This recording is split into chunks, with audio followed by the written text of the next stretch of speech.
Hey, what's up guys? My name is Showe. I'm 23 years old and I just finished my 5th 100-mile race.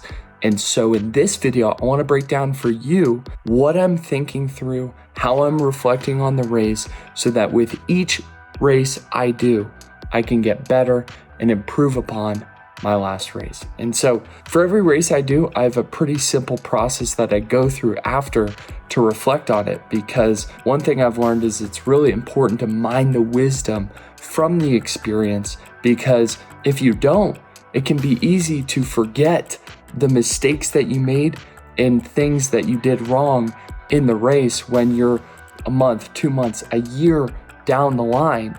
And so it's so important to write these things down and answer these 3 simple questions with each race you do. That way you can improve and make sure you're getting better after each race. Now, the race that I did was called the Miami 100-mile Ultramarathon.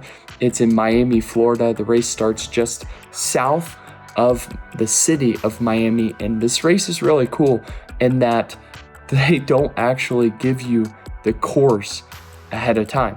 The race course changes every single year, and how you navigate the course is they give you a card with turn-by-turn directions on it. So it'd be like turn right on Brickell Avenue, turn left on 22nd Street, and you really just have to follow that the entire race.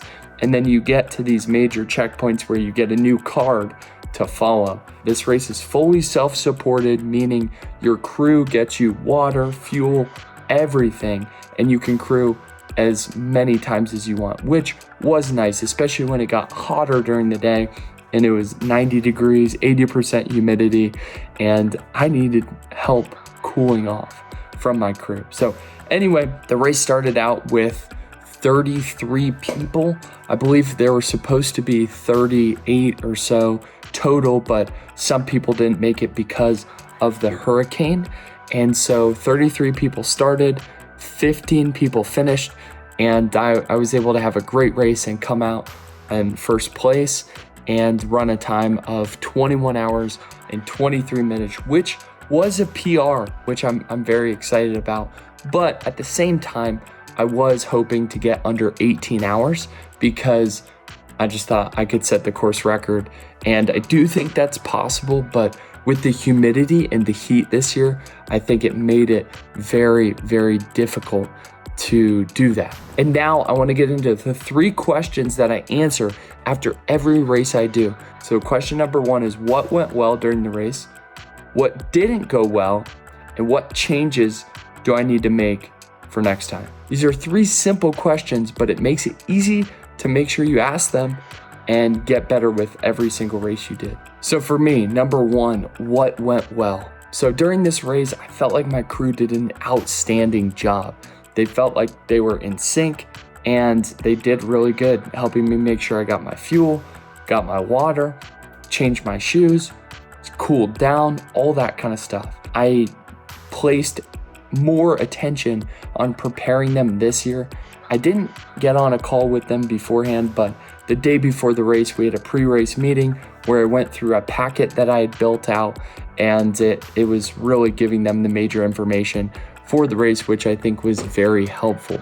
So especially for a race like this, where you're reliant upon your crew, it's very important to make sure they're prepped, make sure you give them the right expectations coming in, because a lot of times, a lot of people haven't done ultra marathons.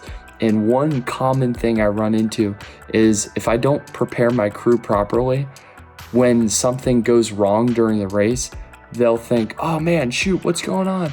And they'll think they need to call my coach or figure out, or just get really worried. When in reality, in ultra marathons, it's inevitable that something's gonna go wrong. And really, you just got to make adjustments and keep moving forward. Now, the second thing is I felt like I did a great job following my fueling and hydration plan. My plan was to drink 2 to 4 bottles of water per hour because of how hot it was. And then I was taking these gels and chews every 20 to 40 minutes based on how many calories that were in there. And I also supplemented with some regular whole foods with a ham and butter sandwich. I thought this went really well, and I made the necessary adjustments throughout the day to accommodate for how my body was feeling. And one thing I've been able to tell during these ultra marathons after doing so many is you start to learn if you're underfueled or overfueled. And so I can now judge that and make adjustments accordingly. So that's number 2 of what went well.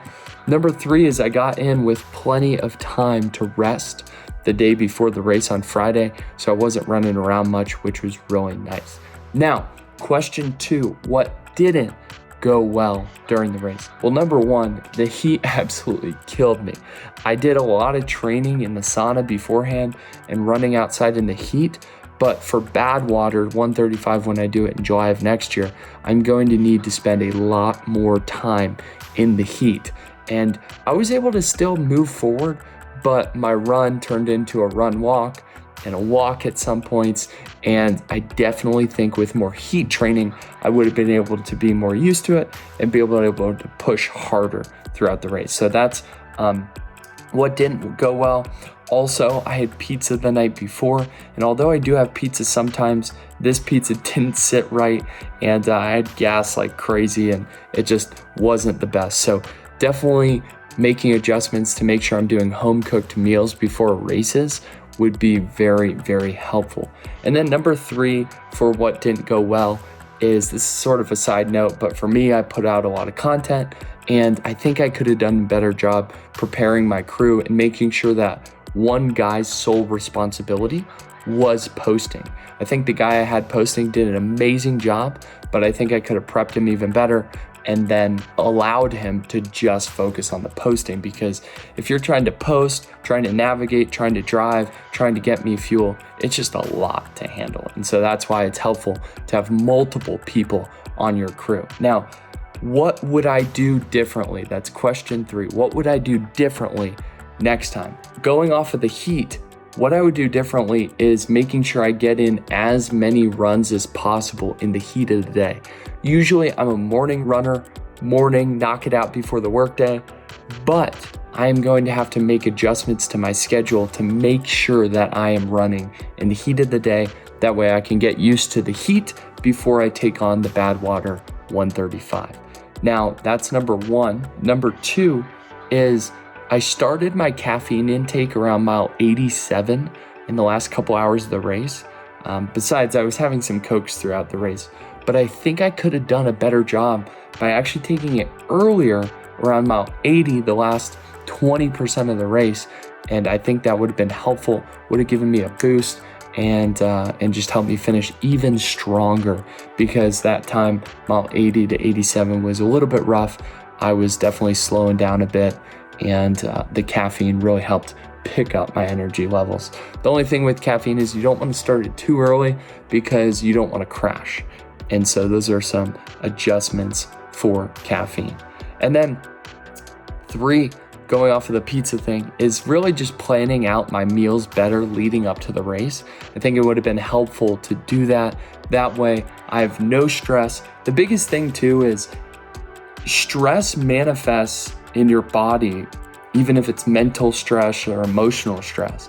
And so the less you can be stressing the week leading up to the race, the more you can have planned out in advance, the more helpful. That way you can just be calm, cool, collected, and just flow right into the race, focus on it, and give it everything you've got. So hope this recap of the Miami 100 helped you out. Write down these 3 questions of what went well, what didn't go well, and what am I going to do differently next time, and go out and run your race.